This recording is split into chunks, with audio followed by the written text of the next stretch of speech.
반갑습니다. 불법방송 자승자방입니다. 오늘 2020년 마지막 촬영이 될 것 같은데요. 올해 코로나19 때문에 많이 어려웠던 한 해였습니다.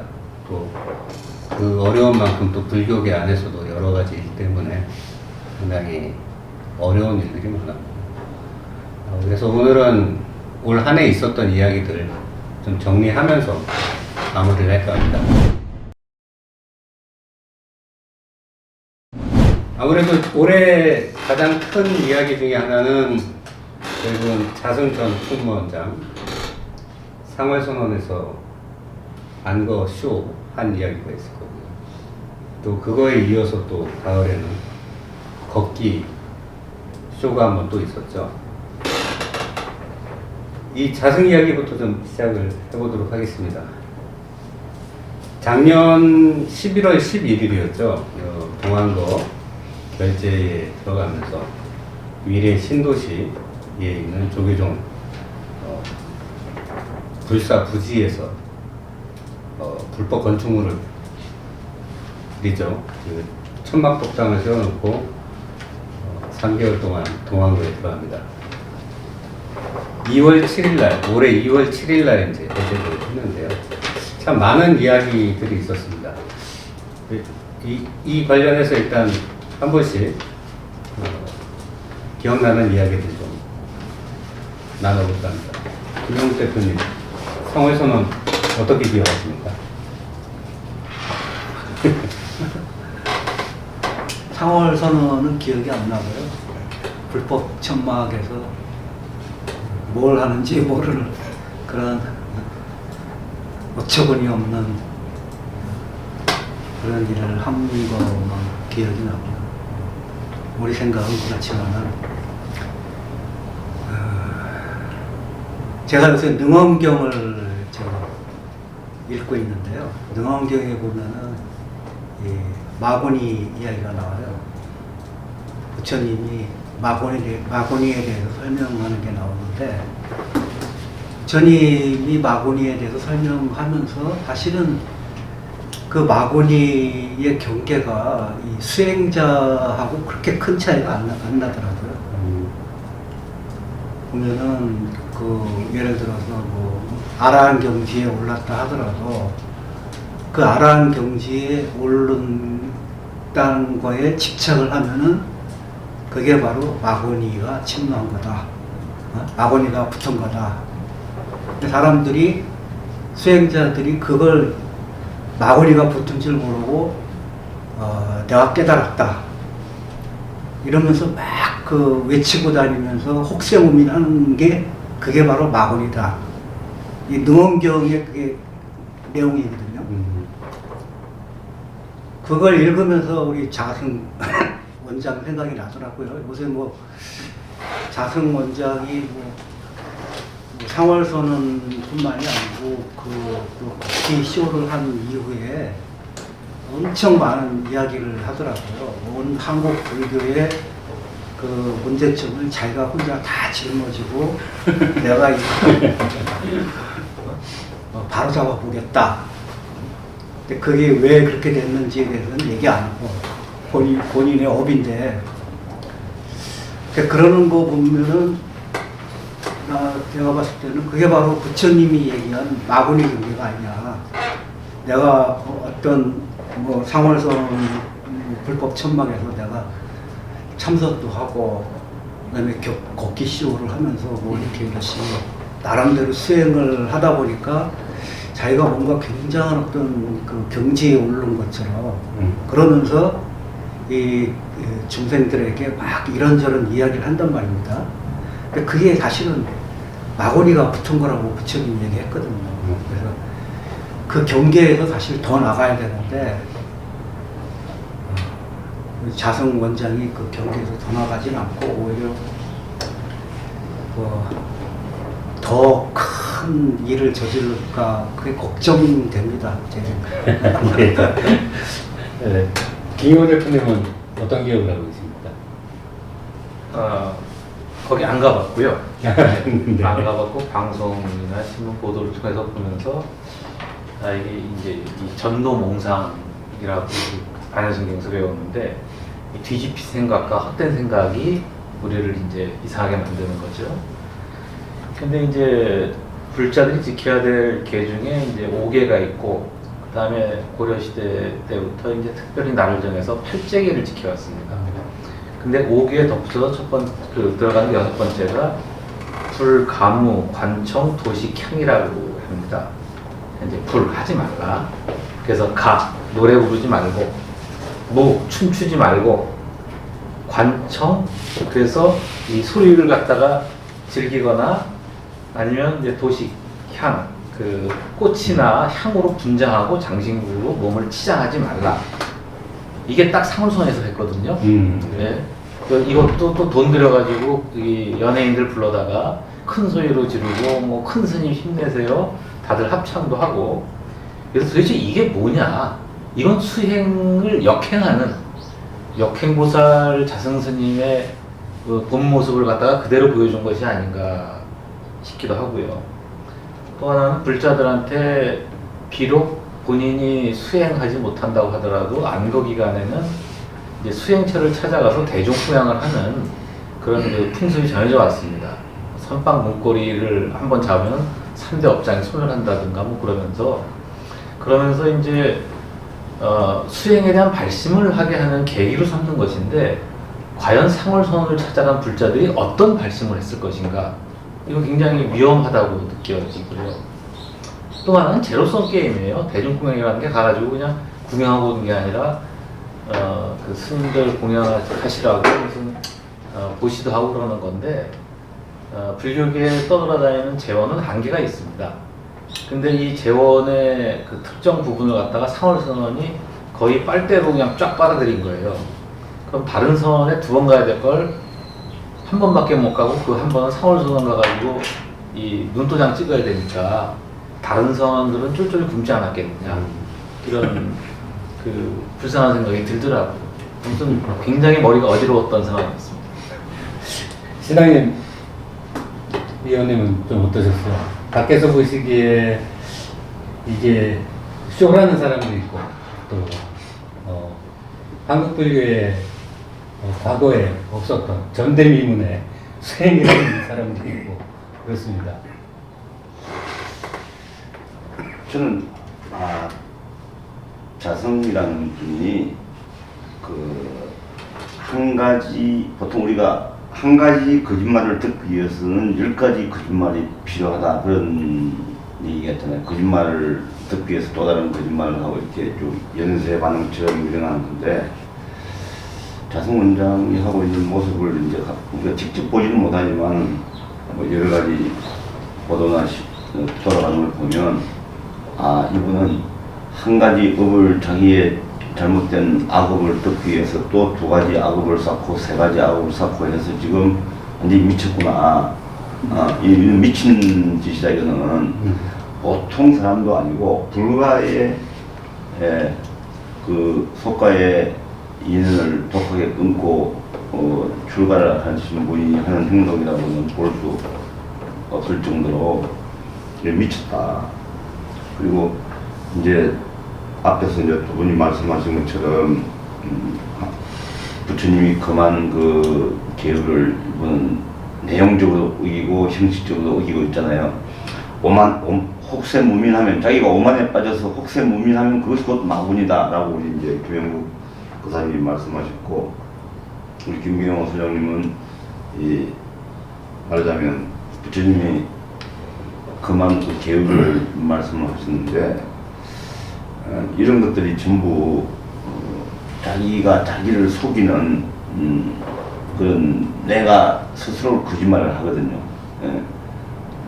인지부조화라고 얘기를 하는데, 이 거짓말을 자꾸 이렇게 자기가 스스로 이렇게 하다 보면 이 거짓말이 뇌를 이렇게 인식을 시켜가지고 거짓말이 진실인 것처럼 이 뇌에서 입력이 되거든요. 그런 단계에 와 있는 거 아닌가. 그런데 모든 것은 끝이 있기 때문에 저는 뭐 자성이 여기서 또 내년에는 또 한 발 더 나가서 더 큰 일을 많이 악업을 또 쌓기를 기도합니다.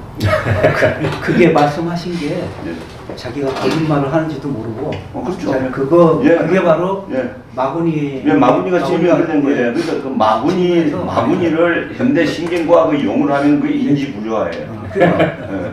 내가 자기한테 거짓말을 해서 내가 이제 그것도 내가 이 자연 상태에서 살아남기 위해서 자기를 속이는 거거든요. 그게 이제 그런 메커니즘이 우리 내 안에 있거든요. 그러니까 바로 그 인지부조화를 부처님식으로 말씀하시면 그게 바로 마구니다. 마구니가 붙은 거다. 예, 마구니가 들은 예. 거다.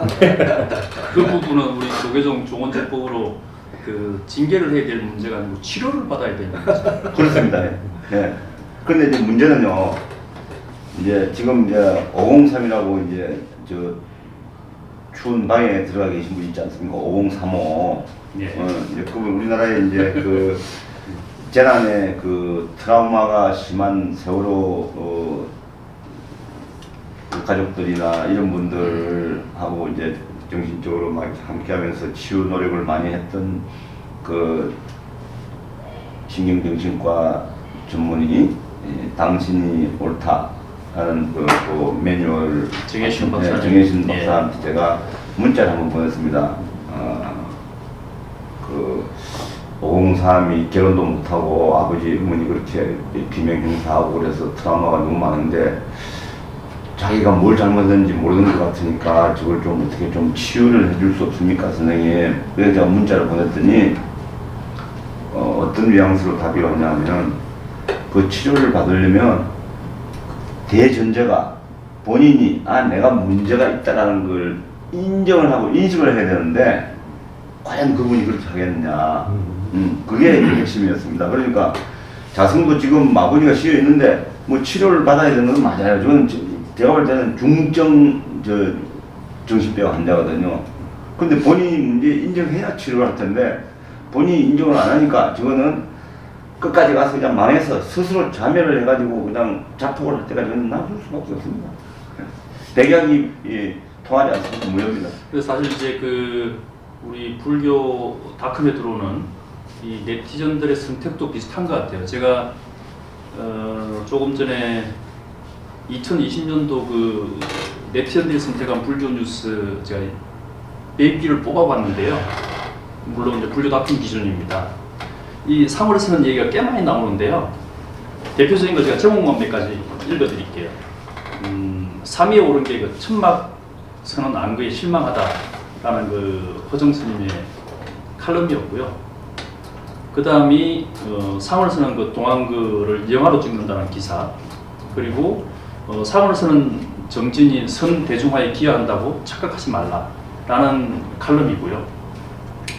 변해야 할 것은 한국 불교가 아니고 자성 전 원장이다 라는 그 기사고, 그리고 적대청산 세력이 개에 비유했던 그 자성원장 오도성 논란, 이런 식으로 꽤 많은 내용들이 상을 쓰는, 그리고 그 이후에 이제 극기 관련된 내용들인데, 특히 이제 서울 구룡사 주지 각성 스님 입적은 사부대정조를 굉장히 가슴 아프게 만들기도 했었고, 그리고 또 그 상월 선언에 왜 이 사람들이 갔는지 모르겠지만 이재명 그리고 고 박원순 시장 그리고 뭐 이낙연 등 그 여권 잠룡들이 동시다발적으로, 이 중에는 뭐 몇 차례 간 사람들도 있습니다.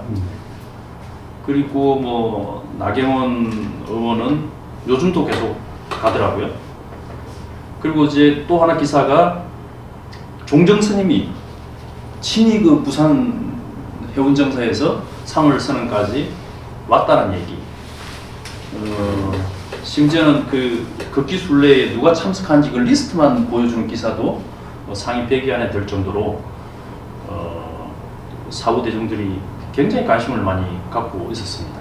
그리고 뭐 우려스러운 상을 쓰는 결사라는 기사도 그렇고, 그리고 그 전 국민들을 우스꽝스럽게 만들었던 그 춤추고 노래하고 절하고 비는 그 호랑나비 노래 나왔던 그 MBC 8시 뉴스 기사, 그리고 상을 쓰는 동안그는 강남 원장 권력 확인소 쇼다라는 기사, 자성 원장이 또 걷는다는데 인근 서현병은 어쩌나 라는 우리 그 서현영 국장의 분석 기사도 인기에 올랐습니다.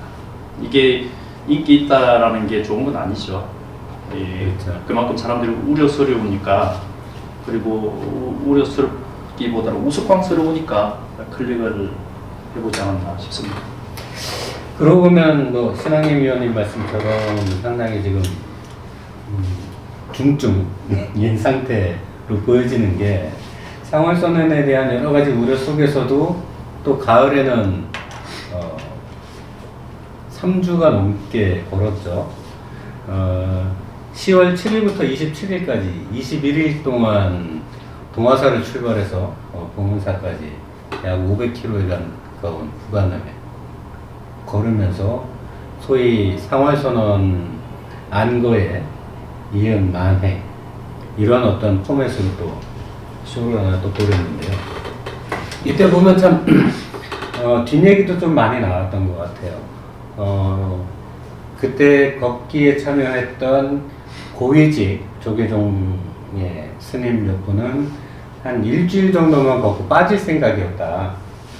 그랬는데 이게 만약에 그 분들이 이제 빠지게 되면 걷기 순례의 명분 그리고 정당성이 아주 퇴색되거나 그 걷기 자체가 아예 무산되는 위기에 빠질 수도 있다는 좀 판단이 있었던 모양이에요. 자성원장 측에서는. 그래서 이 두 분을 걷기를 계속 지속하기 위해서 여러 가지 꼼수를 피는 그런 얘기도 좀 들렸었고요.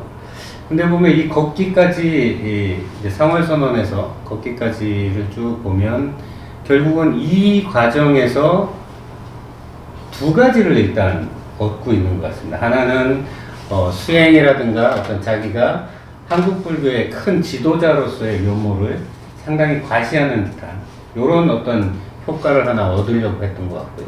또 하나는 정당 내적으로 또 아니면 외부의 어떤 정치권이라든가 그런 어떤 권력층하고의 어떤 소통 창구를 갖다가 끊임없이 만들어내는 어떤 기회로 활용한 게 아닌가 이런 좀 생각이 좀 듭니다. 김영욱 대표님 그런 부분은 좀 어떻게 보십니까? 얘기하기 전에 아까 고위직 선생님 가운데 처음부터 끝까지 열심히 걸어온 고위직에서 밀려난 선생님도 있잖아요. 그러게나 말입니다. 그 선생님 어떡하지? 그러게요. 참. 교구 분석 주지가는 것도 상당히 어려운 상황 같은데. 그러니까 이제 걷기 쇼가 끝난 다음에 지금 여당의 이제 유력한 현역 의원은 아니고 여당의 이제 정치인을 만났는데요. 그 정치인이 그렇게 얘기를 하더라고요. 자성 원장이 우리가 아는 것 이상으로 정치권이나 그다음에 검찰이나 재계나 이런 쪽으로 상당히 인맥을 넓혔다. 그래서 그게 굉장한 우리가 상상하는 것 이상이다. 그 얘기를 하더라고요. 본인이 그걸 확인했다고. 갑자기 연말 특집에서 자성 홍보를 하세요? 그래서 그런 거 보면은 이야기한 대로 상월선언 걷기 한다고 해서 언론에 나온 사람도 꽤 되는데 언론에 나오지 않고 자성 원장을 개별적으로 찾아가서 아련을 하는 정치인들이나 이런 사람들도 꽤 많다고 하거든요. 그런 거 보면 성공한 것 같아요. 그래서 아까 처음 시작할 때 코로나로 2020년 상당히 힘들었다고 하는데 자성 원장은 별로 힘들지 않은 한 해였던 것 같아요. 어쨌든 큰 스님은 큰 스님 모양입니다. 이게 코로나 상황 때문에라도 여러 가지 집회나 행사들이 다 취소되거나 아니면 축소되거나 연기되거나 하는 상황 속에서도 자기 하고 싶은 거는 다 하는 그런 모습을 보여주고 있었죠. 하고 싶은 거 다 하고 또 어쨌든 그쪽 입장에서 자기들이 바랬던 소기의 목적도 달성을 하고 네, 그랬던 것 그리고 같습니다. 어쨌든 지금은 불교계 내나 뭐 바깥이나 뭐 공이 인정하는 게 대한불교 조계종 더 나아가 한국불교는 자선이 평정했다 이 얘기를 하거든요. 그런 거 보면은 상당히 이 코로나에도 불구하고 자성 원장한테는 해피한 2020년이었다. 이런 정도를 아 근데 저는 그렇게 생각 안 하거든요. 근데 여러분들은 좀 계속 홍보를 하십니다. 여러분들은 왜 그러세요? 불교 조계종이나 불교에 대해서 너무 잘 아시는 분인데 저는 좀 뭐 반론이 아니고요. 저는 좀 자성 편이 좀 되고 싶어요. 또 왜 그러세요? 자성 편이 되고 싶냐면 우리가 어떤 뭐 이 분석을 하거나 학문을 할 때 이 접근 방법 중에 내재적 접근법이라는 게 있지 않습니까? 내재적 접근법. 그러니까 그 사람의 입장에 한번 대어놓고 스스로 한번 생각을 해보자는 거예요. 그 영어로 하면 if I were to be 그런 방식이죠. 내가 만약에 자성이라면 어떻게 할까? 제가 자성이라고 그러면요. 저는 자성 다 이해해요. 왜냐? 지금 이렇게 쇼쇼쇼잖아요. 한마디로 모든 게 쇼쇼쇼. 그게는 돈도 따라오고 막 폼도 잡고 하는 이게 일거양득 뭐 일석삼조의 쇼쇼쇼를 부리고 있는데 그 쇼쇼쇼가 구경꾼들의 입장이나 비판하는 분들의 입장에서 볼 때는 막 재미삼아 하죠. 본인은 굉장히 심각한 거예요. 본인은 굉장히 진지하다고요. 제가 볼 때는요. 네. 왜 진지하냐? 그동안에 쌓아둔 악업이 너무 많기 때문에 한마디로 불안하고 초조한 거예요. 불안하고 초조하니까 저런 걸 안 하면 미쳐버려요. 사자성어 있잖아. 기호지세예요. 예, 예. 저렇게 안 하면 미쳐버리기 때문에 혼자서 지금 감당이 안 되는 겁니다. 자기가 어떤 나쁜 짓을 했는 건 자기가 제일 너무 잘 알잖아요. 다른 사람은 알 수가 없어요.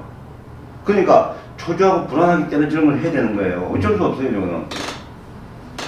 그러니까 좀 그런 점을 좀 이해를 해서 좀 접근했으면 좋겠어요. 그러니까 예를 들어서 저는 뭐 불자는 아니지만은 달라이라마를 왜 좋아하냐면요. 달라이라마 일찍 달라이라마는 물론 하버드 대학에 가서 이제 과학과 불교에 대해서 이제 공통적인 교양 강의도 하시고 뭐 하셨는데 달라이라마는 이렇게 얘기했거든요. 부처님의 말씀이라도 혹은 부처님의 말씀을 기록한 경전이라 하더라도 실험을 통해서 과학적으로 검증된 사실하고 어긋나면 그건 바꿔쳐야 된다 하고 말씀하셨잖아요. 그러면은 제가 과학자 말씀을 왜 드리냐면 아인슈타인이라고 하는 과학자가 어떤 극단적인 말씀을 하시냐면 모름지기 이론물리학자 과학자가 되려면 산책을 많이 해야 된다. 심지어 그래 산책을 하지 않는 과학자는 과학자라고 볼 수 없다. 그런 취지로도 얘기를 했어요. 아인슈타인이. 대전제는 혼자 산책을 해야 되는 거예요. 혼자. 걷는 거 좋아요. 걷는 거 권장해야 돼요. 그런데 자성이 혼자 걸으라 이거예요. 그러니까 혼자 그러면 불안해서 못 걸어요. 왜냐면 누가 어디 가서 뭐가 날아올지 모르니까. 그러니까 많은 사람들 같이 걷는 거예요. 그렇죠. 그러면 그래서 같이 걸으면 돈도 따라와요. 그래서 걷기 때도 경호원들이 있었다는 얘기가. 그럼 당연하죠. 같이 걸으면서 불안해가 또 경호원까지 두잖아요. 네. 그러니까 그 입장을 좀 이해하자니까요. 굉장히 불안하고 초조합니다. 옛날에 중국의 도선 스님이라고 계셨는데 이 양반이 계율을 무지하게 잘 지켰대요. 근데 이 율사인데 이 양반이 어느 날 깜깜한 밤에 이제 화장실을 갔다가 나오는 길에 돌불에 걸려서 넘어졌답니다. 넘어져서 땅바닥에 마루를 막 찌르려는 순간에 천신이 나타나서 이 도선 스님을 딱 붙잡아준 거예요. 다치지 않게. 그러니까 이 스님의 계획이 얼마나 뛰어났는지 천신이 항상 보호하고 있던 거죠. 근데 그 순간에 도선 스님이 뭔가 잠깐 이상한 생각이 드는 거예요. 아니 나를 한 24시간 경호를 해줬으면은 내가 걸려서 비틀대는 순간에 가서 잡아줘야지 하필 넘어서 깨질락 말락 할 때 잡아주는 건 또 뭐냐. 그랬더니 이제 천신이 대답하기를 스님의 계획이 너무 뛰어나긴 한데 한 가지 화장실에서 일을 보시고서 뒤처리하는 게 계율에 좀 어긋난 점이 있습니다. 그래서 냄새가 심해가지고 제가 이 근거리 경호가 잘 안 됩니다. 그래서 더 멀리 있다가 쫓아오려니까 좀 시간이 걸리네요. 이랬다는 얘기 있습니다. 이 천신의 가호가 불가능한 분께서는 돈질을 해가지고 경무원 쓰셔야 되겠죠. 그러고 보면 이제 상월선언 걷기 이 과정에서 참 부수적으로 나타났다고 봐야 될까요?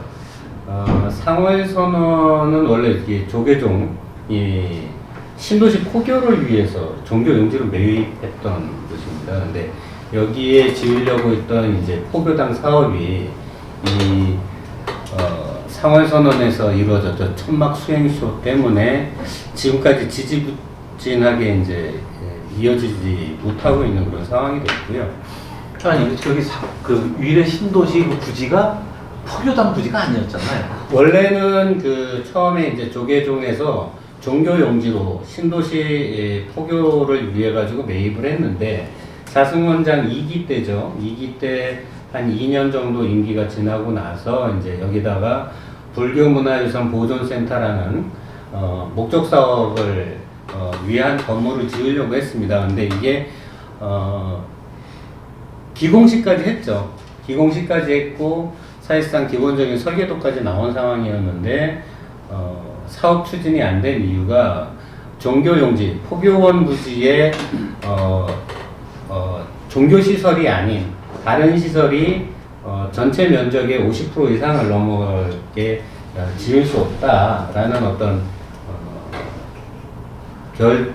결정이 있었기 때문에 문화유산 보존센터를 못 짓고 결국은 상월선언이라는 가칭 포교당을 짓는 쪽으로 이제 선회를 했는데요.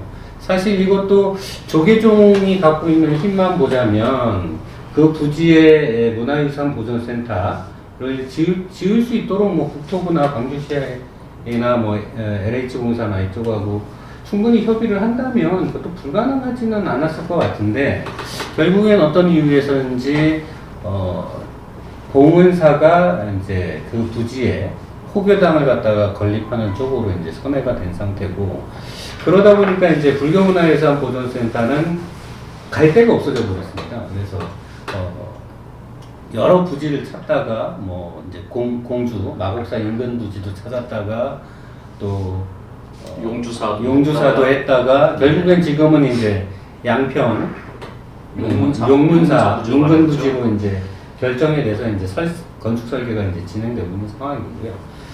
또 그러면서 이제 또 딜레이 됐던 게 이제 세종 신도시 종교 부지에 들어갈 불교 복합문화시설이죠. 지금은 이제 광제사라는 이름으로 해서 불사가 진행 중인데 이것도 지역사회하고 세종시 기독교계 쪽의 반대가 심해지면서 수년 동안 딜레이 됐다가 올해 6월에서야 이제 기공식을 할 수 있었고요. 또 하나는 이제 12.7범단 기념관이 또 가장 컸던 것 같습니다. 이 자승 원장 때부터 지금 거의 10년 가까이 된 사업인데 아직까지 뭐 부지조차 지금 확인이 안 되는 상황이죠. 물론 공은사와 이제 동국대 일산병원 인근 부지에 치유센터와 기념관을 각각 분리해서 건립하기로 하고 예산 신청도 하고 진행은 하고 있지만 이거 역시 지금 언제가 될지 모르는 그런 상황입니다.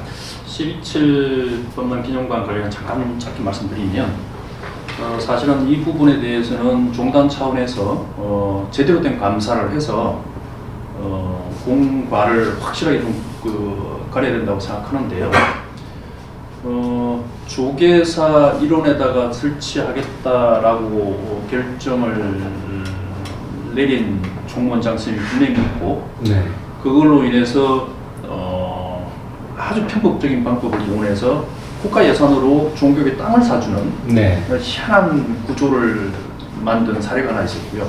또 하나는 그것 덕분에 그 누구보다도 그 어떤 기관이나 단체보다도 더 낮은 사람, 이 세입자들을 보호해야 될 조계종단이 그 조계사 인근에서 그 자영업을 하는 그 세입자들을 쫓아내야만 되는 상황에 맞닥뜨리게 됐고 결국에는 이걸 참다 못하는 사람들 그리고 시민단체 등등에 의해서 이 헌법 소원까지 당하게 되는 사례가 됐고 그렇게 해서 결국 그 조계사의 세원량이 그렇지도 못합니다. 네. 부지는 일부 샀지만 결국 그는 이제 조계종 돈으로 다시 메꿔야 되는 거죠. 네네. 메꿔야 되는 거고 정부에도 이 부분에 대해서 신뢰를 크게 잃어버렸습니다. 여러 차례 사실 이제 2월 된 그런 불용 예산이 돼버린 상태여서 사실상 올해 그래서 2021년 예산이 아마 대폭 줄었을 거예요. 네네네. 네. 지금 내년도 예산이 좀 줄어 그래서 있는 이런 그 시행 착오에 대해서는 분명히 감사를 해서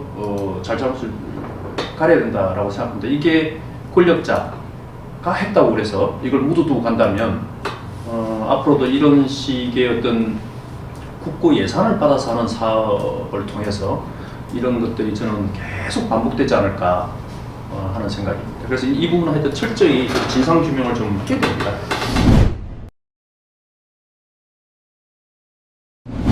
이 3월 선언 수행쇼 이후에 또 가려졌던 것들이 또 있습니다. 보면은 자승 전장이 했던 달력 사업 그리고 감노수 사업 이 문제들도 조계종 노조에 의해서 고발이 됐고 그 이후에 수사가 아주 지지부진하고 아주 오랫동안 끌어오면서 결국은 증거불충분으로 대부분 다 무혐의, 불기소 처리하는 상황이었는데요.